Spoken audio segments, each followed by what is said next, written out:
Good morning, everyone. I guess we'll get started. Uh, Welcome to our webinar on OpenVino made easy using DeGirum PySDK. Today's webinar will be conducted by me. I am Shashi Chilapagari, co-founder and CTO of DeGirum, and I'm joined by Alex Bolotov. He is one of the software engineers who is responsible for OpenVino integration into our software stack. I'll start with a brief introduction to our PySDK and our cloud platform. And rest of the webinar is going to be actual code showing examples of how you can run different applications quickly using DeGirum PySDK built on top of OpenVino. Towards the end, we will show some benchmark performances of the latest Meteor Lake NPUs from Intel, and we'll see some numbers for few of the state-of-the-art models and see what their frames per second look like.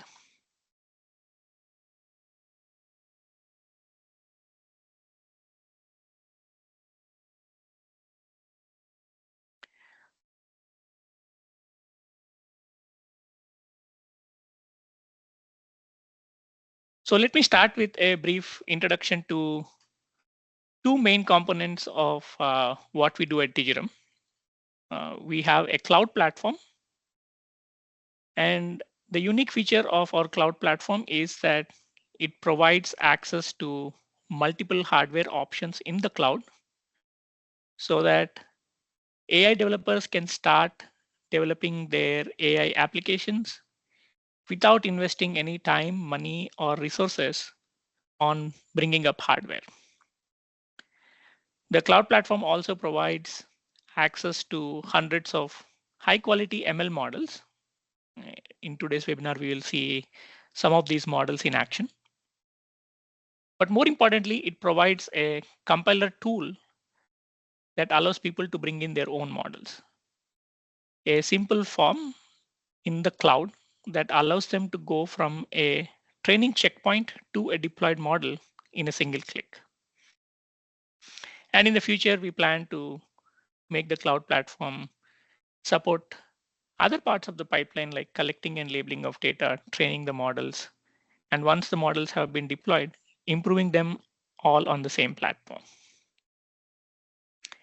This cloud platform is supported by our software, which is the main focus of today's webinar, which we call the DeGirum PySDK. And a unique feature of our PySDK is that it is a single software stack that supports multiple hardware options. We have the N2X runtime that is used to work with DeGirum's own AI accelerator called Orca, but the same PySDK can be used to run with OpenVino so that people can work with Intel CPUs, GPUs, and NPUs. TensorRT to work with NVIDIA devices, TensorFlow Lite to work with edge TPUs, ONNX runtime to work with other CPUs. So what this allows is that end users no longer have to bother about the nitty-gritty details of the underlying hardware, but can focus purely on the business logic. The API to do the inference are extremely simple. We'll see some examples today. And they include all parts of the pipeline, such as decoding the input stream, resizing it to the size expected by the ML models, pre-processing it, running the ML inference, and doing the post-processor. And the PySDK comes with a bunch of advanced features that makes application development very easy. One of the key features is that it provides a unified way to visualize output. So let it be a classification model, a detection model, or a segmentation model. End users no longer need to write any boilerplate code to see how the output looks like. And a big advantage of the software is that the same software works in the cloud as well as at the edge. So you can develop in the cloud and deploy at the edge with the same code.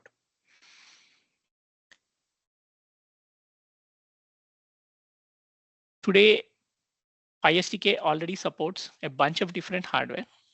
We support Orca 1, which is our own accelerator, but we also support Intel CPUs, GPUs, and NPUs.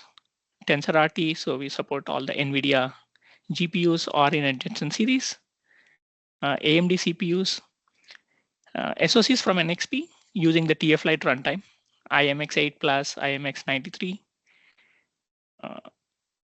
SoCs like Raspberry Pi, Raspberry Pi 4, Raspberry Pi 5, and as I mentioned before, Google Edge TPU, and also Rockchip, which has its own NPU, Rockchip 3588 and 3568. And the benefits of such a hardware agnostic software are obvious. So first of all, using the cloud platform, people can develop applications very quickly because of the intuitive software and ready to use models. And since they can develop in the cloud and deploy at the edge, this gives them a lot of freedom. And also they don't get locked to any one particular hardware because the same software works with multiple hardware options. And it also allows them to scale with ease. They can start with a host. Let's say they can start with an Intel-based system that has CPU, GPU, and NPU, write their applications. And if they want more AI, they can just add an extra AI accelerator, such as DeGirum's Orca or Edge TPU. And without changing the software, they can get extra AI compute. And finally, with our model porting tool, they can bring in their own models.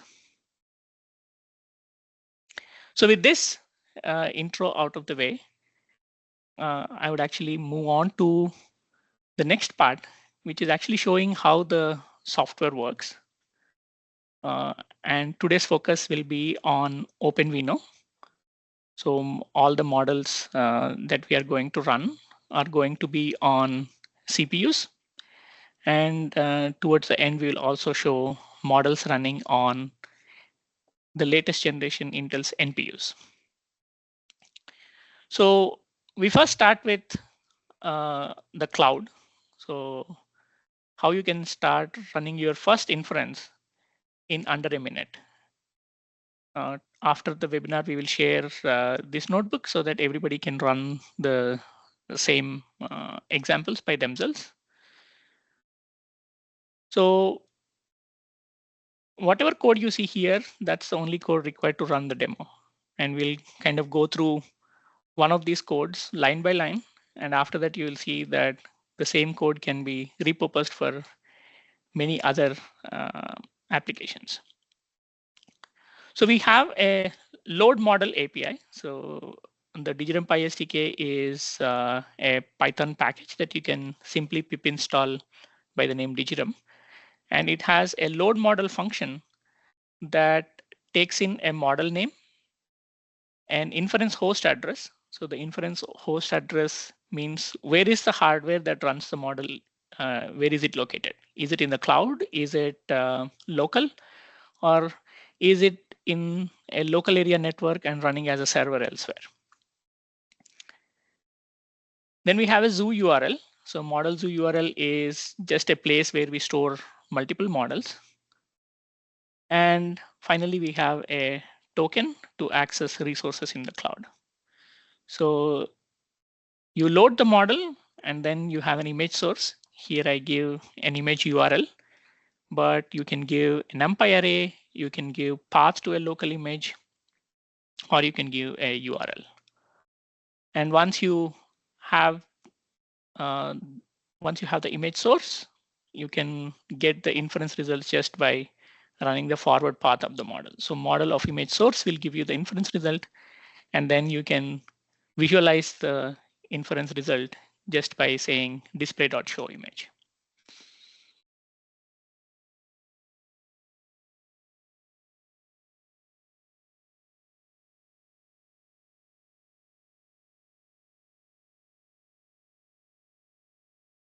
So as you can see, it basically is running inference on an image called 3persons.jpg. It is running a model, YOLO V8N, trained on the COCO dataset. It's a quantized model running on OpenVino. Now this model name can be any of the models that is present in this zoo. So we have another API that allows people to actually see what are all the models that are present in this OpenVino model zoo. So you can simply run the list models command, and you can see that the model zoo is quite rich in terms of the various models it supports. So we have some classification models, some detection models, some pose models, and models that are trained for specific purposes like car detection, face detection, hand detection, license plate, person, and so on. So you can replace the model name here with any of the models in the zoo, and you can basically run the inference.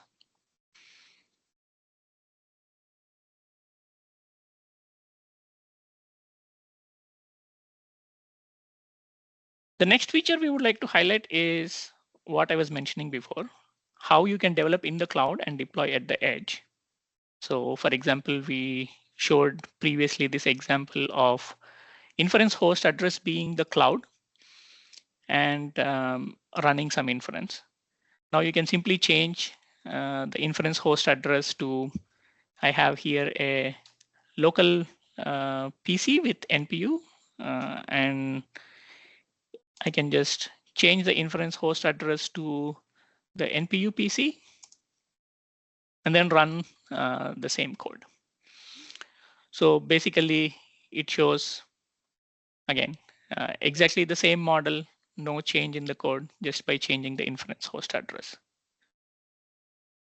I actually have a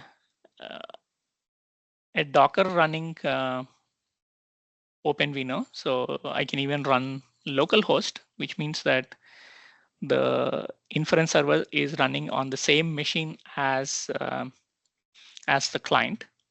So these are basically the three different ways in which you can run inference, either in the cloud or in an AI server located in the LAN, or right on the PC that you are running.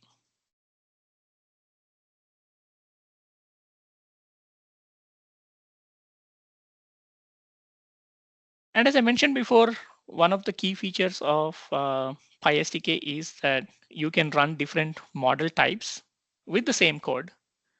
So for example, I have here three different models: a MobileNet V2, a YOLO V8, and ReLU 6.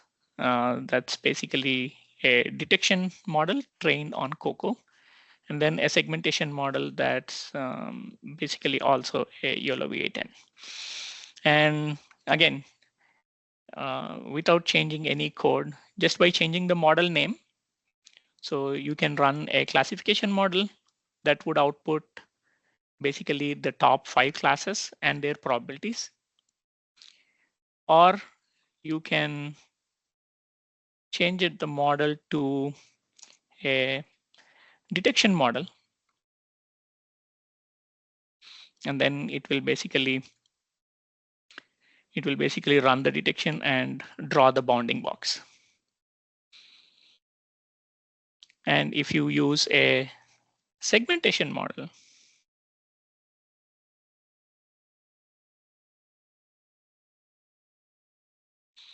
you will get the segmentation mask results.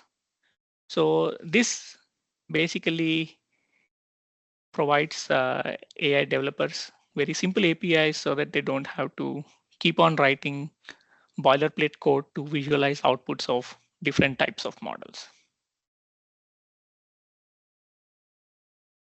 Of course, so far we have seen simple examples that are on images, but one of the key features of PySDK is its ability to run efficient inference on videos. So again, if we look at the code here, we start with running on the NPU PC, OpenVino models, a object detection model, Coco, and instead of an image, we will now pass it a video file. And for this, we support an API called predict stream. So DeGirum tools is a set of convenience tools that we have developed that allow wrapping up all this complex code into simple APIs.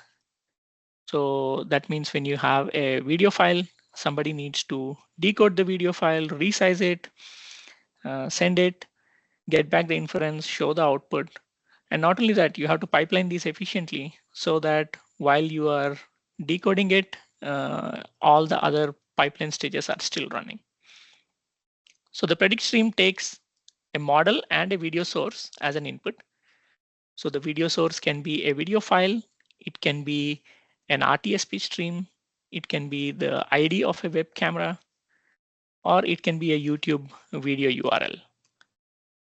So, and you can iterate over the results. So inference results equal to DeGirum tools.predict stream will give a generator that you can iterate over, and every inference result you can see how it looks.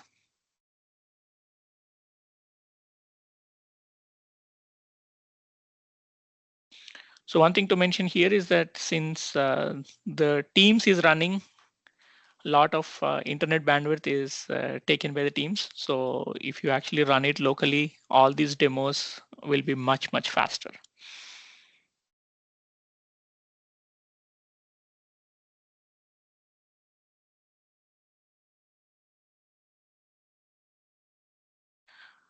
So as you can see, simple API to work on videos. Another key feature of PySDK is how you can switch hardware by just changing a single line. So again, as I mentioned before, if you start with a CPU and have OpenVino and running some models, let's say you want to now increase the AI compute capacity by adding an accelerator. So you don't have to learn a new software stack to basically add extra AI compute. So for this, we actually have another function. So we can query the NPU PC and ask what are all the devices that it supports. So here we have N2X. So this NPU PC is also equipped with our accelerator Orca. So it has OpenVino CPU, it has OpenVino NPU, and it can also run TF-Lite models on the CPU. So here we have a COCO detection model zoo that has models that are compiled for Orca as well as for OpenVino. So if you just choose a model for Orca,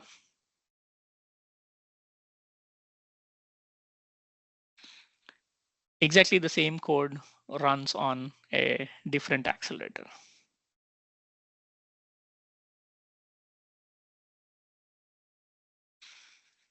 And you can change basically the model name to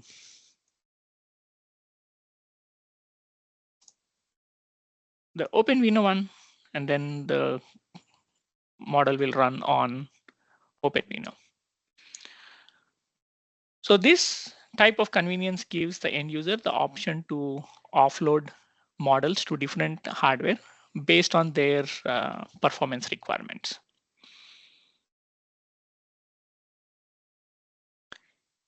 Of course, latest devices like the OpenVino, like the Intel latest generation CPUs, have multiple devices like the CPU and NPU on the same SoC. So, and they can actually use exactly the same model. So in case of Orca and in case of OpenVino, the compiled model is different. But for the CPU and NPU can actually use the same model. So, and we provide a method that allows people to basically assign the device type during runtime. So that means you compile the model once and you have this model in the zoo, but this model actually supports multiple hardware. So you can start with the CPU as before.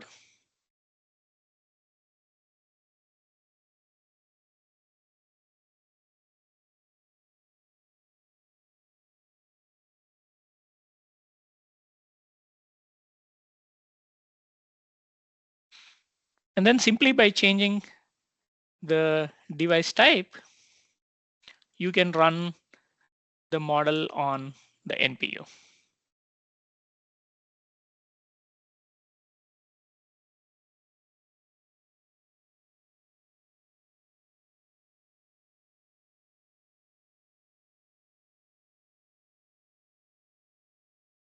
Again, this basically provides end users easy methods to assign things, different models to different resources based on their application needs. So far, we have seen relatively simple examples of using a single model and running on a video stream. But one huge convenience of PySDK is that we can run multiple models in parallel.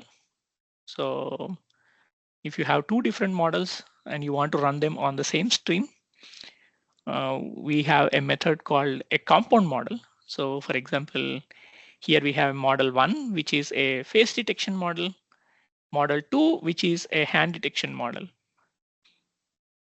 And we have a method called a combining compound model that combines model 1 and model 2. And this acts like a regular model. So if model 1 can detect faces and 2 can detect hands, this combined model can detect both hands and faces. So under the hood, what happens is that when you call the predict stream function, it will schedule the inferences on both of these models, combine their results, and show them in a unified manner. So for example, in this video now, you should be able to see that it is not only detecting human faces, but also human hands. So real life AI applications, more often than not, require using multiple models for a variety of reasons. Maybe the data sets are annotated for separate models, and you might not have a single model that can do both. Right?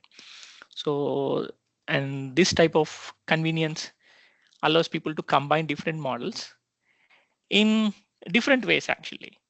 So, for example, you can combine models in series. This is actually a more typical use case. So for example, you can have model 1, which is detecting faces, but model 2 can actually classify gender. So if you want to combine these models, what you need to do is if there is a picture with a lot of faces in it, you have to first detect all the faces, crop all of them, and then run each of them individually through a gender classification model. So for this, we have another type of compound model, which we call the crop and classify model. So the cropping and classifying model basically takes two models and crops the output from model 1, send it to model 2, and then again, when you run the predict stream, you can visualize the results as if it is a single model that is doing both of this. So in this example now, you will see, just a second.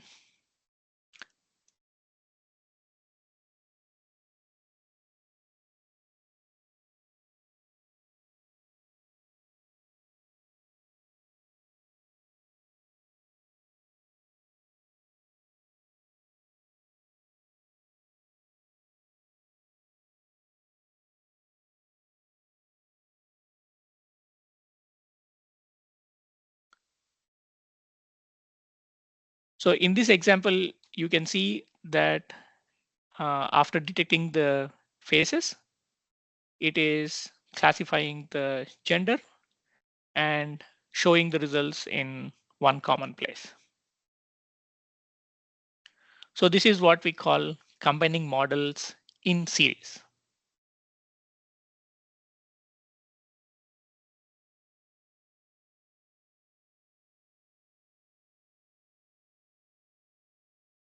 Another feature of PySDK that people can immediately use on OpenVino CPU models is what we call tracking. So typically when you run inference on frames, the results from frame to frame are treated independently. But if you want to actually track objects, you need to have another algorithm running on top of the detections that basically assigns a unique track ID to each of the tracks. And in PySDK, what we have provided is an object tracker.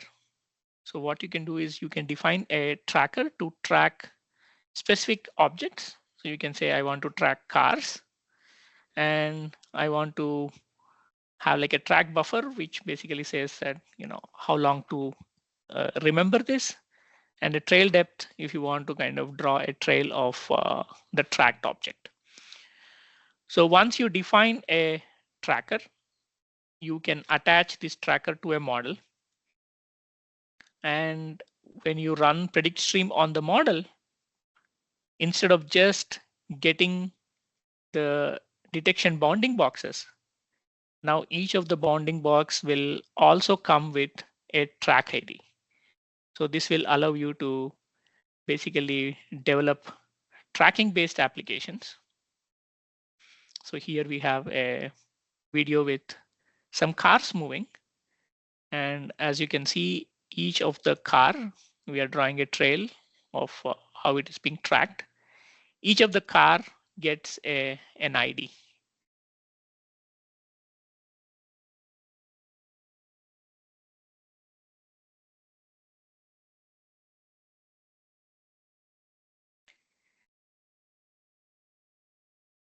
And then there are other applications where you may want to actually divide the frame that you see into some zones and monitor certain activity in the zones.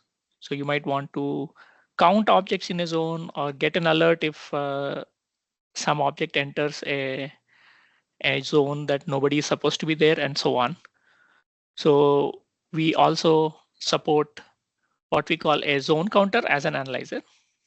So you just define polygon zones and you say which are the classes of objects that you want to count. So let's say I want to count cars, motorbikes, and trucks.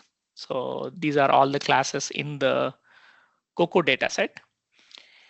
And you define a zone counter. So zone counter is defined by the polygon zones, the class list. And when do you declare that an object is within a zone? Using the anchor point. Like if the center of the object, is it the left corner? Is it the right corner? So you can have different options for this. And similar to how you can attach a tracker, you can attach a zone counter also. And you can actually do all of these things in a compound fashion. That means you can attach a zone counter as well as a tracker, a line counter, and a tracker, and basically mix and match these type of analyzers. So here again on the same video, we can actually draw these zones, and as cars enter this, you can actually count in each of the zones at a given point how many objects are there. So that's basically an overview of all the main features of PySDK that allow you to develop these type of applications using OpenVino. So the advantage of using OpenVino is that actually you can do this on your laptop or on your personal desktop without having to actually buy any accelerators or any specialized hardware. And once you develop the code there, because of the hardware agnostic nature of PySDK, this code can be deployed onto other accelerators and other devices as well. In fact, you can develop on your PC and deploy it on, let's say, an NVIDIA machine, or you can develop it on Intel CPU, use it to deploy on a GPU. So basically, the possibilities are quite a few. One of the last features that I want to show is the ability to bring your own models. So far I have shown things that are in our OpenVino model zoo and how you can use these pre-compiled models. But since model porting is by itself a very big challenge, we have come up with a cloud compiler tool that will allow people to bring in their own models. So if you sign up for our cloud platform, which by the way is free to sign up, if you sign up and request access to the compiler toolchain, we have now fully integrated YOLO v5 and YOLO v8 so that you can actually get just a checkpoint. So for example, I have here a YOLO v8 and Coco, that's Relu 6 model trained. And I can choose to say YOLO v8 and demo and choose the image width and height. And I can compile it for different targets. So I have OpenVino, N2X, ONNX, runtime, TensorRT, TF-Lite, and so on. So I can choose OpenVino. I again quantize it if needed. I'm not going to quantize it now because quantization takes a while because it has to run inference on a bunch of calibration data to get the statistics. So I'll just show the float and then say that, I'm just uploading it to a test model zoo. So then just click on the compile button. It will take a while for the model to be compiled and pushed to the model zoo. So once the model is available in the model zoo, you can actually test that this works right inside the browser. So you can actually, since it was a Coco model, we can again check it on the 3% image and see that basically it is running the inference. And now the same model is actually available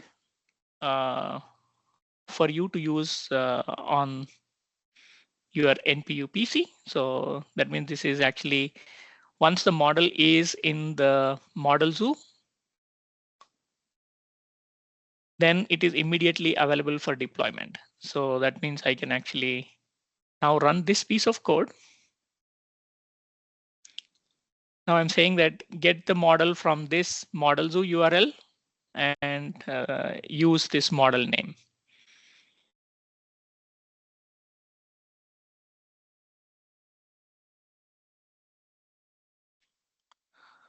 So this basically solves model deployment problem. So you have a central place, which is a cloud zoo into which you can put your model, and it is immediately available for all devices to actually run the inferences. So that's an overview of all the main PySDK features. The rest of the webinar, we want to dedicate to how to get performance numbers on the OpenVino NPU. I will hand it over to Alex, who will go through some of the details of how to actually get NPU-based systems working. And finally, I will actually run a benchmark script and share the performance numbers for these NPUs.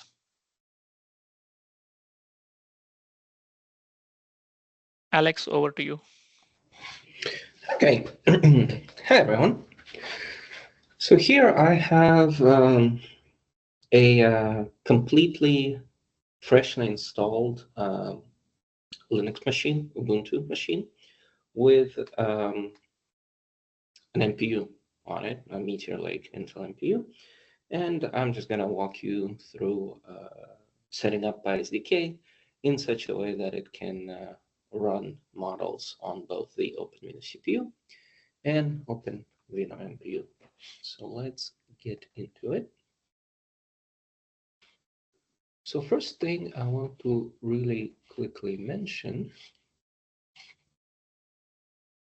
is that in a new Ubuntu machine, you want to set your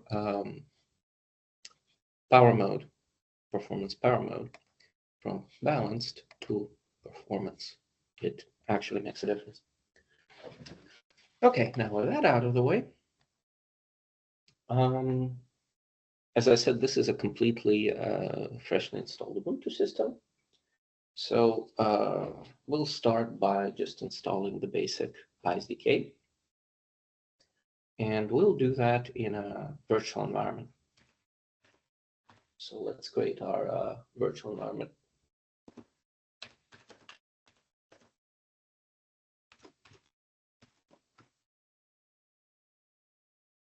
Okay.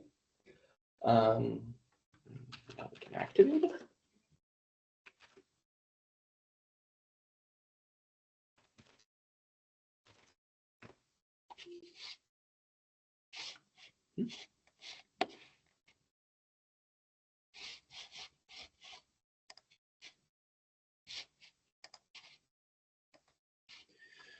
All right. And then we install PySDK, which is as simple as pip install DeGirum.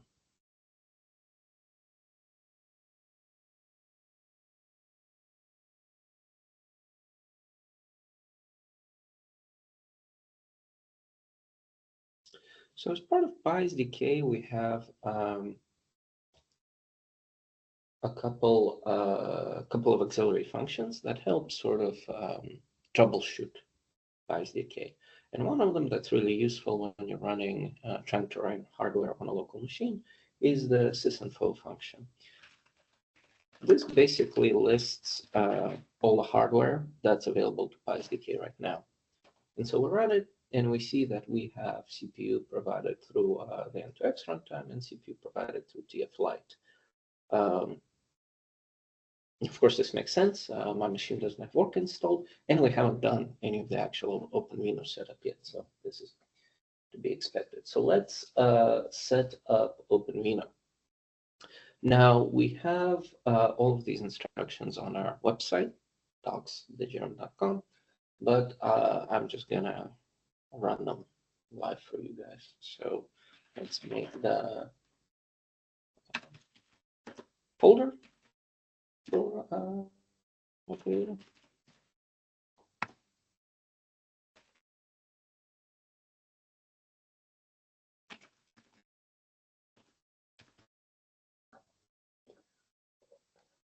And then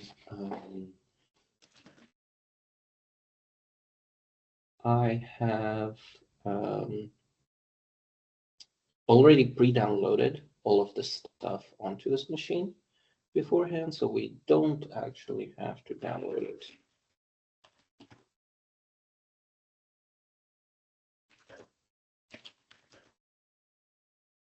So an important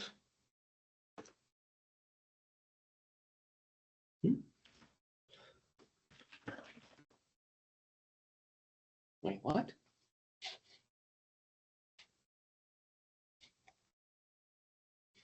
No, okay. An important part to mention is that OpenVino is available to be installed through many different versions. There is a way to just install it through apt. Unfortunately, the apt version does not have the NPU plugin in it. So in order to actually use the NPU, you have to go through this more involved archive installation process. So this tarball is the archive that's just provided off the OpenVino website that, as I said, I downloaded earlier. And now I'm just installing it into the correct application folder.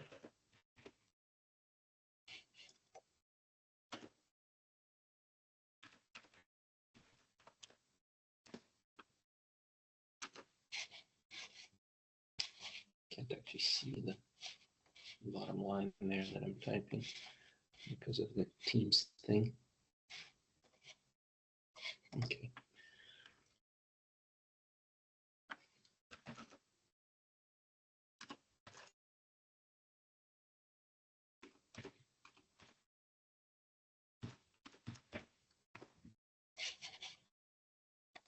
Okay.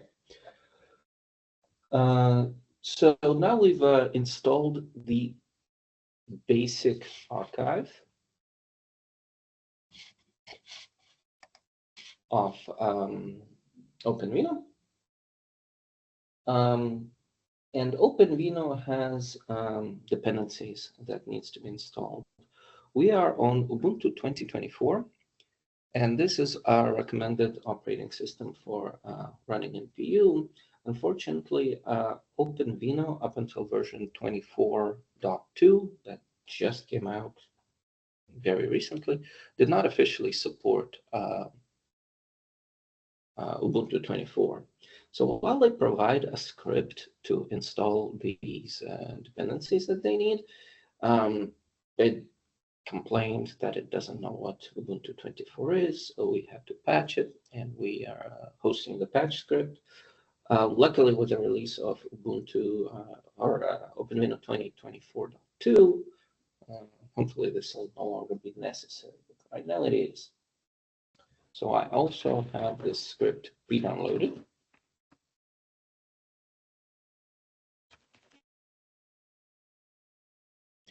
Do I have a script pre-downloaded?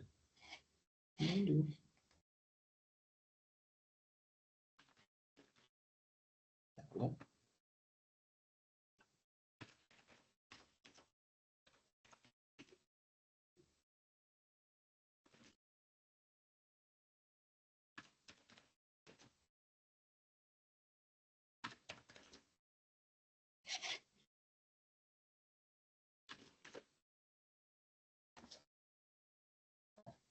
Okay, now we have to make it executable.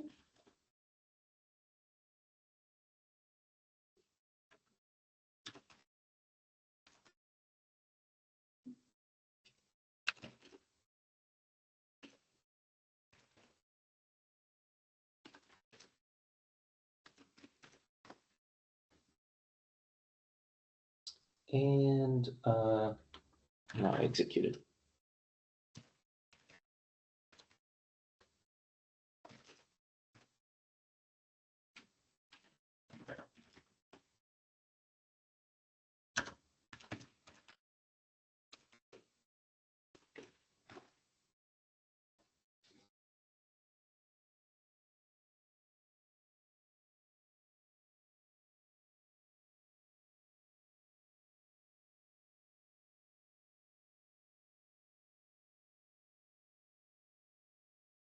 Okay.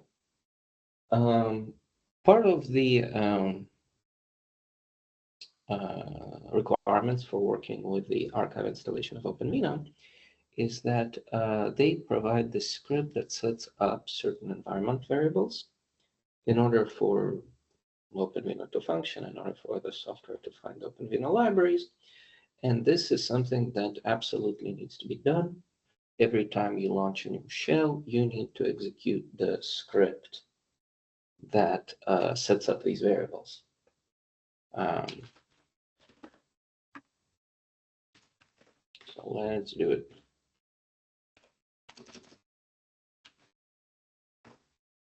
Okay, so now we've set up OpenVino, we've set up its dependencies, the environment variables, and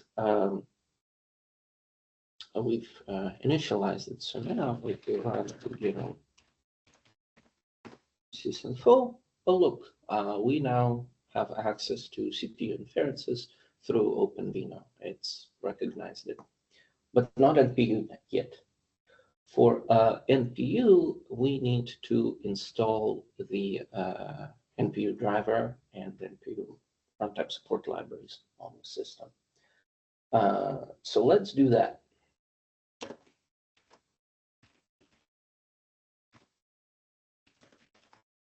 So here we have these 4 deb packages provided by Intel, and we just install them.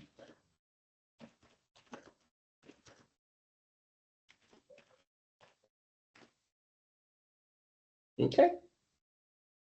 Now we can check that the device is recognized in the system.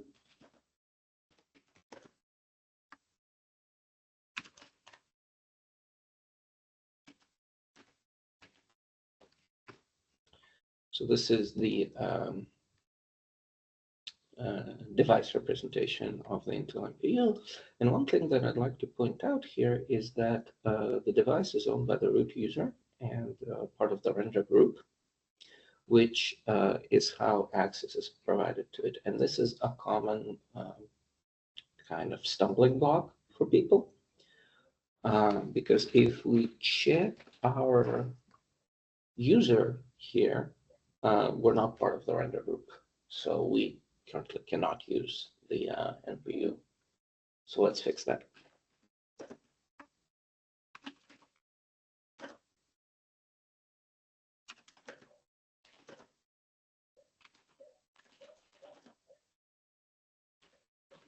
So DeGirum is my user here. I've added it to the render group. Now, in order for this to take effect, I have to log out and log back into the session, which will probably kill Teams, unfortunately. So I will be right back.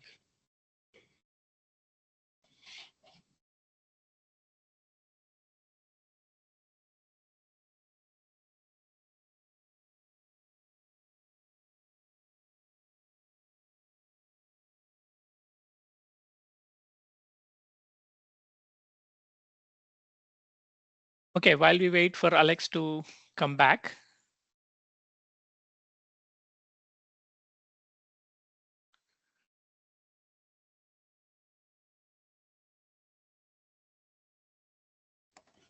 Hello. Can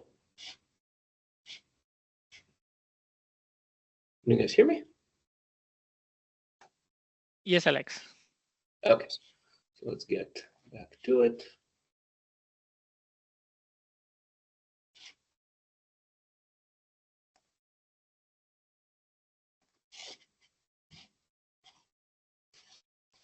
All right, so now if we check the groups, part of the render group, let's see what actually worked. Oh, I did not activate the virtual environment.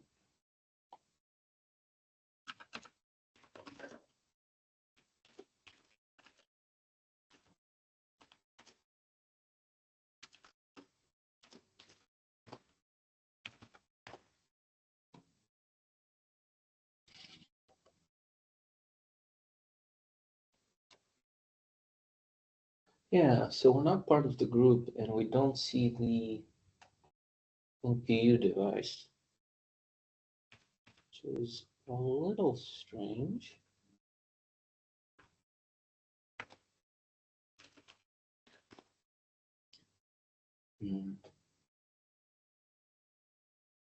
Okay, let me try to re-log in again. Sorry about that. So Alex, while you do that, we will we'll show the benchmark numbers. So I will share my screen.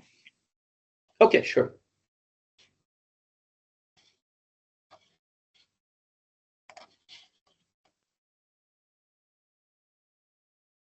Yeah, so the final part of the webinar is to actually show the performance of NPU on a few of the state-of-the-art models. So we prepared a zoo called OpenVino benchmarks that has 16 different models. And DeGirum Tools has a simple API to do the model time profiling of any model. So you can specify, again, the model name, where the inference hardware is at, where the model is located, and the device type that you want to run on. So here we again use the NPU PC get the models from OpenVino benchmarks and use the device type NPU, and model family, we will do all the models that are available. And here you can see the results of the 16 different models. So we basically have YOLO V8N and YOLO V8S. So that's basically two model classes. We have them trained for ReLU 6 and SILU. So that's basically two different activations. So that's 2 times 2, 4. We have float and quant. That's times 2, 8. And then we have them trained for COCO, which has 80 classes, and FACE, which just has 1 class, to also show the difference between models that have different number of classes.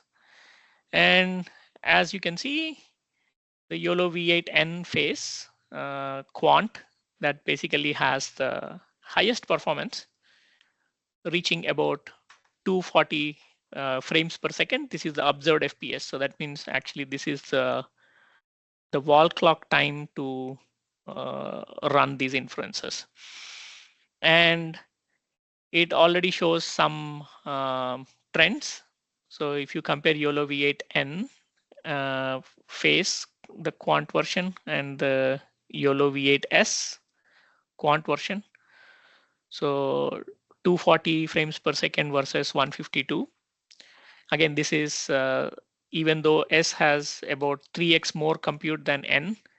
As the compute increases, NPUs are kind of more efficient, so you don't really see drastic performance drop. The other is the gain from going from float to quant on the NPU. So from 131 frames to about 240. And you can see the same trend for the S also. So YOLO V8S float versus quant, 93 versus 152. Another interesting observation here is that actually models trained with ReLU 6 are much faster than equivalent models trained with SILU activation function. So YOLO V8S SILU quant is 89 frames per second, as opposed to the ReLU 6 version, which is 152. And our own MAP evaluations show that actually their MAPs are very close to each other. So again, this is a trend that we have observed across multiple hardware. So ReLU 6, which is very good for quantization and also for hardware implementation, seems to be giving much higher frames per second on these type of devices. So this is a trend that we have observed on Rockchip, our own Orca. Now we are seeing it on the Intel NPUs. We observed this on Google Edge TPU as well. Not so much on the NVIDIA. There is still ReLU is faster than SILU, but not as drastic as here. So now you can compare these benchmark numbers with other hardware available out there and kind of decide for yourself whether NPUs, the Meteor Lake processors, whether they can be used in some of the edge AI applications. So with this type of performance, as you can see, they can already support multiple cameras and also on very good state-of-the-art models.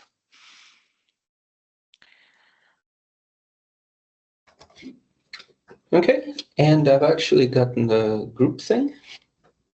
Just had to reboot instead of relog in. So let's really quickly check that out.